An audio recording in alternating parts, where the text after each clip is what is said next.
Our emphasis is on deporting and removing criminal aliens who pose a threat to public safety. And I just want to say this. There's been a lot of coverage in the news about the effects of these enforcement actions on people who are here illegally. And that's an issue people are free to discuss.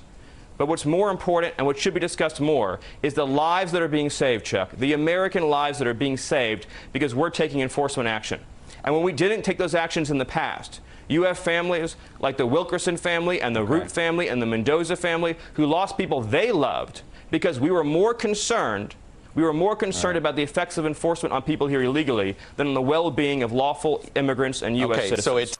Okay, that was White House advisor Stephen Miller back in 2017 previewing the administration's zero-tolerance approach to immigration enforcement that later came to include the separation of children from their parents.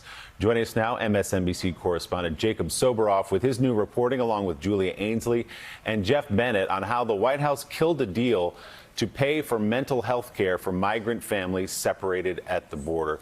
Jacob, another dark chapter in this story that you've been reporting on from the beginning. Flesh out the details a little bit. How did this policy come into be and who squashed it?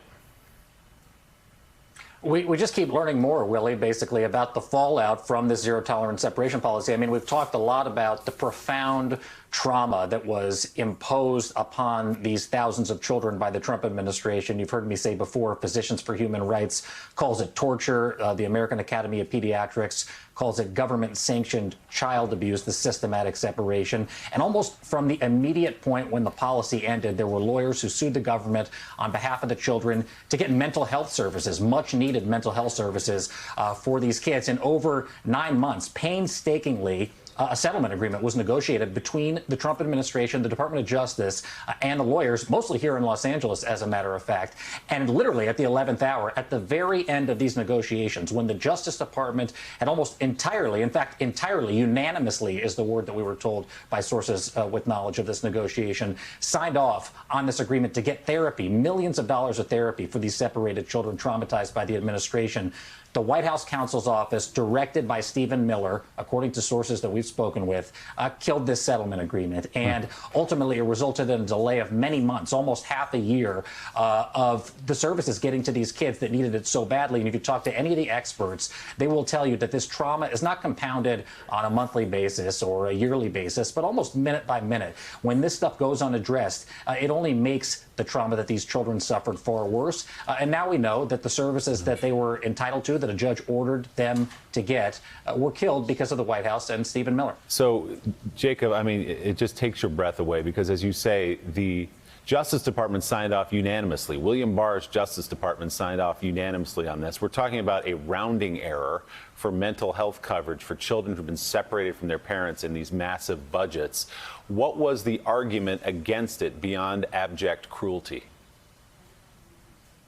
They won't say. And frankly, what could it be, Willie, other than trying to spite these children from getting the services that they were entitled to because of what the government ultimately did to them? And you said it. I heard Julia Ainsley, my colleague, who I reported the story as well as Jeff Bennett this morning, say the Department of Justice, in a very unusual move, opposed the Trump administration, the White House's stance on this. Usually we see the Justice Department and the White House walking lockstep, but the Justice Department wanted this to happen, and it was killed from the White House. And the consequences, you know, we continue to see the fallout to this day. Go look at any one of the children that went through this policy. I've said it to you before, but the father and son that I read about in my book once asked me, if you see Trump, ask him why he traumatized us psychologically. This is something that they will have to reckon with for the rest of their lives. Real quick before I let you go, Jacob, I want to underline, are these kids getting that mental counseling they need now?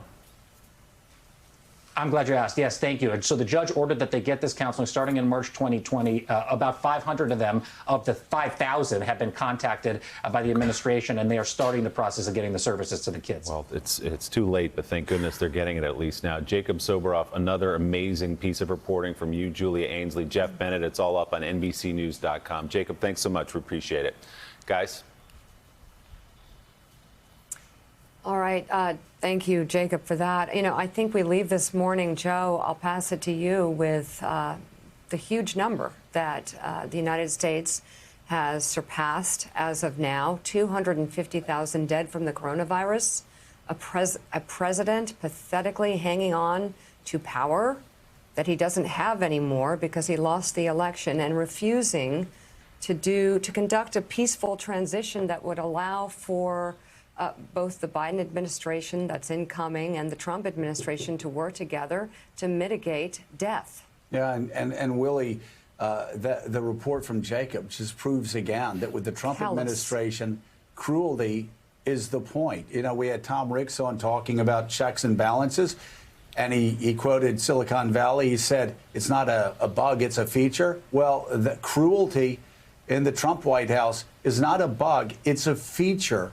They are deliberately being cruel as a matter of policy to make children suffer.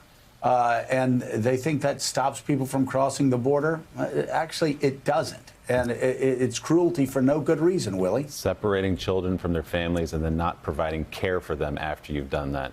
Staggering. Guys, we'll see you tomorrow. That does it for us this morning. Stephanie Ruhle picks up our coverage right now. Hey. Thanks for checking out MSNBC on YouTube, and make sure you subscribe to stay up to date on the day's biggest stories. And you can click on any of the videos around us to watch more from Morning Joe and MSNBC. Thanks so much for watching.